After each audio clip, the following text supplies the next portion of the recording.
welcome to the third review of the evening. Sorry about a bit of a delay getting back online. The game had to do some tests to make sure that Petty Fan didn't throw up here. Anyway, up this time is Armored Head. It is a miniature first-person arena shooter where all the action takes place in one arena. The main character is a gladiator who fights against his opponents in pursuit of the grand prize. So really taking that arena designation to heart here. Also, you're a skeleton robot. Right. I've heard more contrived plots. Yeah. Your goal here is to kill all the enemies and all the waves and win the gold cup. So this game was given to the Gaulists because sometimes we like to mix it up here. So, well, I spent my first hour playing this, trying to figure out basic FPS shit, like that you can change weapons or by pressing the number keys after you have more than one weapon, and the ammunition drops from the things around the arena, and there's a radar that kind of shows you where that is. To my credit, I guess I got lava is bad pretty quickly. I mean, isn't that usually just a natural inference? Yes. Just why so many video game creators use lava. So yeah, you start in the center of the area. Actually, you start in a room off to the thing. You come into the arena. There's a pistol in the center of the area. There are a bunch of the guys that look like wedges of cheese with nasty teeth and little chicken legs come out, and you got to shoot them with the pistol. And if you shoot a lot of things in a row, you get a combo, and that makes the thing on the wall shoot out coins, which are square because sure.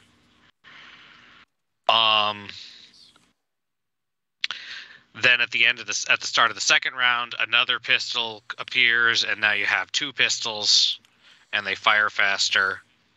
The pistols have infinite ammo, and more enemies appear. Okay, how did you throw that instead of just dropping it? I just hit E. Or no, I just clicked like I was firing a gun. Oh. I guess that would have occurred to me eventually. Yeah, you can use E to pick up boxes, but this generally does not serve much of a purpose. At least I don't find it does.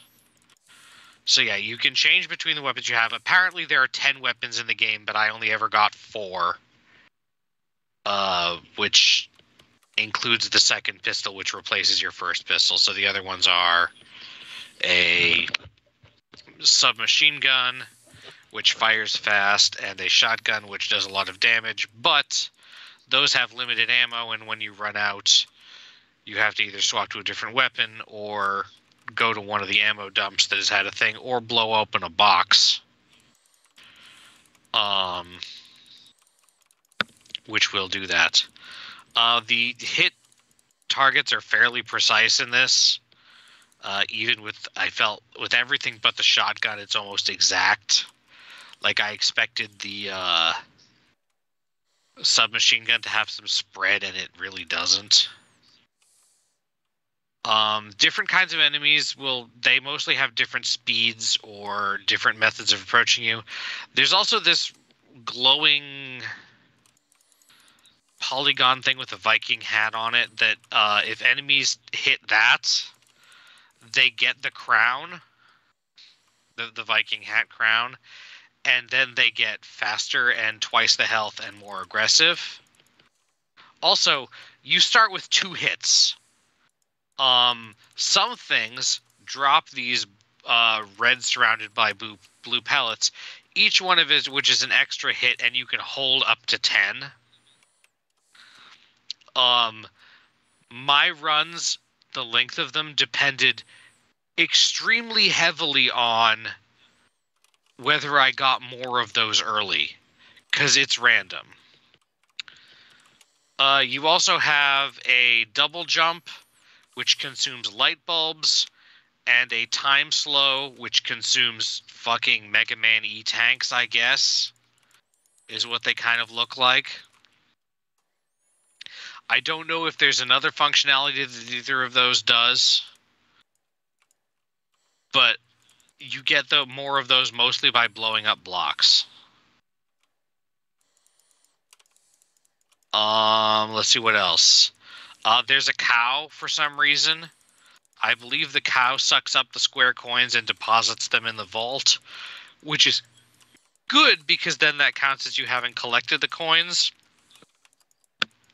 But it also means that you can't have the coins. So Pettyfan just did a thing that I did and got killed doing once. Try to go up the stairs when things are coming down on them. Instead of in the curve of the stairs, there's a springboard that you can use to get up and skip that. This only occurred to me afterwards, so no, like, shade. Just... You have to eventually, after a long amount of play, get used to the arena, because it's weird. I was wondering if there was another arena, but according to the description, there isn't. One. So yeah, that's about all there is. Otherwise, it's wave-based. I think a new wave doesn't come until you've killed everything from the previous one, so if you need a breather, you can leave something that's easy to kill and collect stuff or whatever you need to do. The reason why you might not want the cow feeding the coins into the vault is because there are also other places around the arena where you can put money into the wall and it will activate a turret for a certain amount of coins for a little while that will like auto attack things, which I never found to be super useful. Also, when enemies spawn, I believe they always spawn from these little square things on the ground, square hatches in the ground. So when enemies are spawning, stay away from those. I learned that kind of the hard way. Other than that, so yeah, I think Pettyfan is now about as far as I ever got, which is like the 6th phase. There are apparently at least 30 phases in this game, plus an endless mode. Because there are checkpoints every 10 phases where if you die, you get to continue, I guess. But again, I'm not actually good at the basic FPS stuff that this game uses, so I died a lot. It actually took me probably half an hour of play before I got past the 3rd wave. And at least some of those failed attempts to get past the 3rd wave were I got the submachine gun, ran out of ammo, and couldn't figure out how to switch back to my pistols because I'm not good at FPSs.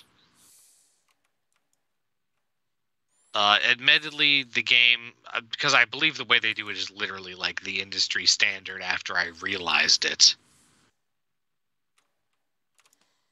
But yeah, overall, I actually enjoyed this game more than I expected to, even though I was still sucking at it. I think it would probably be balanced better if you started with 3 or 4 hits, or if they made them drop a little more often. Because that's part of why I was dying so much is because you start out with 2 hits, and when a lot of enemies are spawning regularly,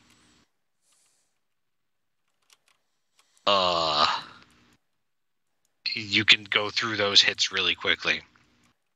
Also, the cow, you can kill it, but I think you're not supposed to.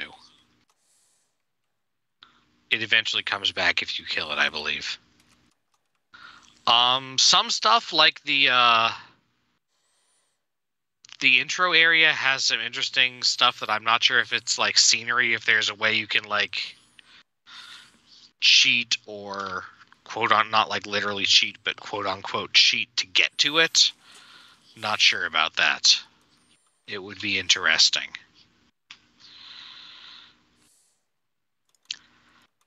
So yeah, and apparently I think this game is actually quite inexpensive. So if you like the idea of an arena FPS where you're a skeleton robot man fighting less anthropomorphic robot things, it seems fairly harmless. So you might enjoy it. The music was nothing to write home about. Right. And The little flying fuckers are kind of a pain. So aren't they always? It is less bad if you can. Oh yeah, you can survive dunking in lava. It does not kill you immediately. It just hurts you very quickly.